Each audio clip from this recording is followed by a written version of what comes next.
Great leaders are almost always great simplifiers who can cut through argument, debate, and doubt to offer a solution everybody can understand. Don't let your ego get too close to your position so that if your position gets shot down, your ego doesn't go with it. Diplomacy is listening to what the other guy needs, preserving your own position, but listening to the other guy. You have to develop relationships with other people so when the tough times come, you can work together. Surround yourself with people who take their work seriously, but not themselves. Those who work hard and play hard. It ain't as bad as you think. It will look better in the morning. Fit no stereotypes. Don't chase the latest management fads. The situation dictates which approach best accomplishes the team's mission. The commander in the field is always right and the rear echelon is wrong, unless proved otherwise.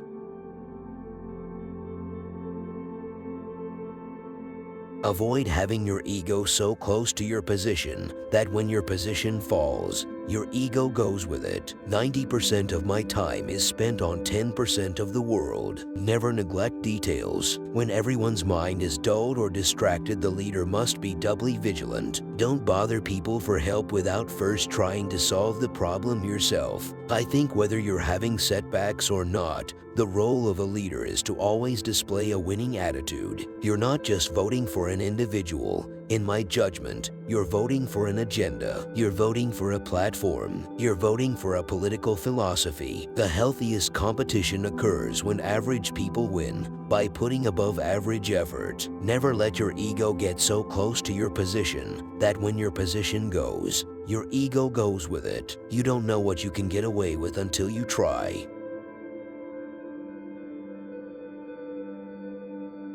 My own experience is use the tools that are out there. Use the digital world, but never lose sight of the need to reach out and talk to other people who don't share your view. Listen to them and see if you can find a way to compromise. Throughout my career, I learned plenty about war on the battlefield, but I learned even more about the importance of finding peace. And that is what the State Department and USAID do. Prevent the wars that we can avoid so that we fight only the ones we must. As I have done in every election since I started voting so many years ago, I always like to take my time and examine the two candidates. See not only the two candidates, but the policies they will bring in, the people they will bring in, who they might appoint to the Supreme Court, and look at the whole range of issues before making a decision.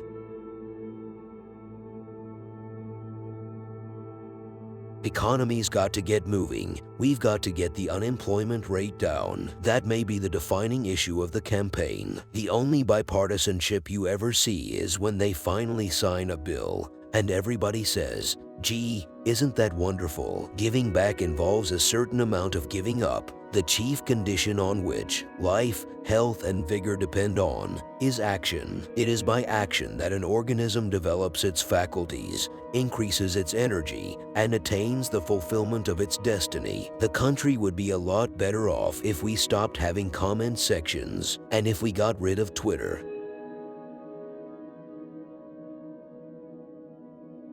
Indeed, we're strongest when the face of America isn't only a soldier carrying a gun, but also a diplomat negotiating peace, a Peace Corps volunteer bringing clean water to a village, or a relief worker stepping off a cargo plane as floodwaters rise. Drones are just another weapon, and they turn out to be a very effective weapon that puts no American troops at risk.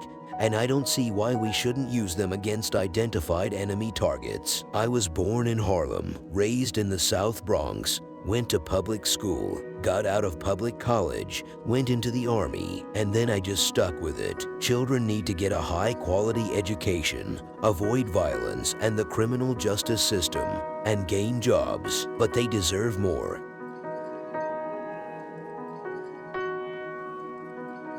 We want them to learn not only reading and math, but fairness, caring, self-respect, family commitment, and civic duty. The United States is not stingy. We are the greatest contributor to international relief efforts in the world. Today I can declare my hope and declare it from the bottom of my heart that we will eventually see the time when that number of nuclear weapons is down to zero and the world is a much better place. Many interviewers, when they come to talk to me, think they're being progressive by not mentioning in their stories any longer that I'm black. I tell them, don't stop now. If I shot somebody, you'd mention it. The idea that putting Americans first requires a withdrawal from the world is simply wrong-headed, because a retreat would achieve exactly the opposite for our citizens.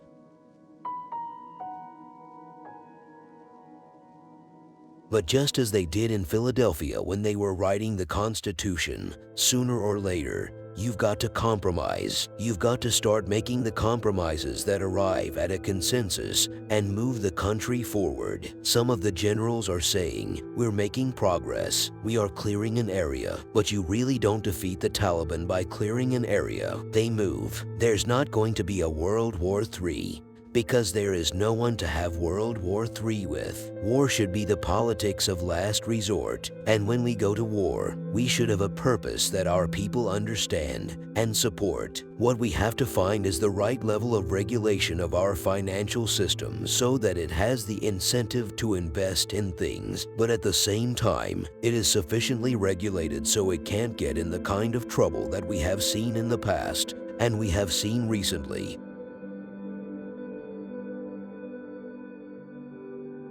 You should see what our founding fathers used to say to each other and in the early part of our nation, but what they were able to do, especially in Philadelphia in 1787, 4 months, they argued about what a house should be, what a senate should be, the power of the president, the Congress, the Supreme Court, and they had to deal with slavery. High-quality early childhood programs and health coverage have expanded, and the number of mentoring relationships for at-risk youth has risen dramatically. That progress is encouraging, but it's not evenly distributed. President Assad, I worked with. I know him reasonably well, met with him a few times, and he's a liar. It was the Congress that imposed don't ask, don't tell. It was certainly my position, my recommendation to get us out of an even worse outcome that could have occurred.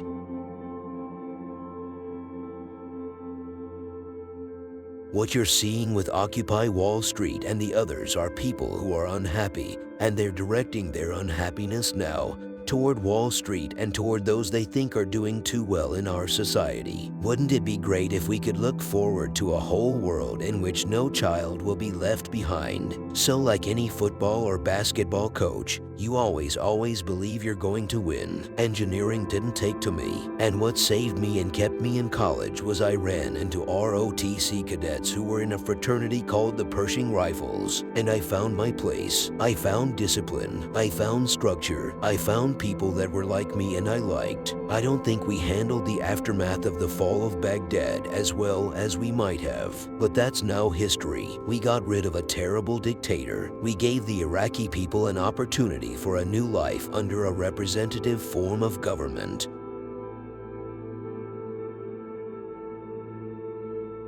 I don't want to spend the rest of my life giving speeches. There are lots of countries that are having these kinds of internal civil wars in other parts of the world, and nobody is talking about intervening. Our diplomacy and development budget is not just about reducing spending and finding efficiencies. We need a frank conversation about what we stand for as that shining city on a hill, and that conversation begins by acknowledging that we can't do it on the cheap. You have to make sure you know why you are going to war, and then use decisive force to end it as soon as possible. Trump just looks stupid trying to appeal to blacks and Latinos. The purposes of the United States should not be doubted. The Security Council resolutions will be enforced. The just demands of peace and security will be met, or action will be unavoidable, and a regime that has lost its legitimacy will also lose its power.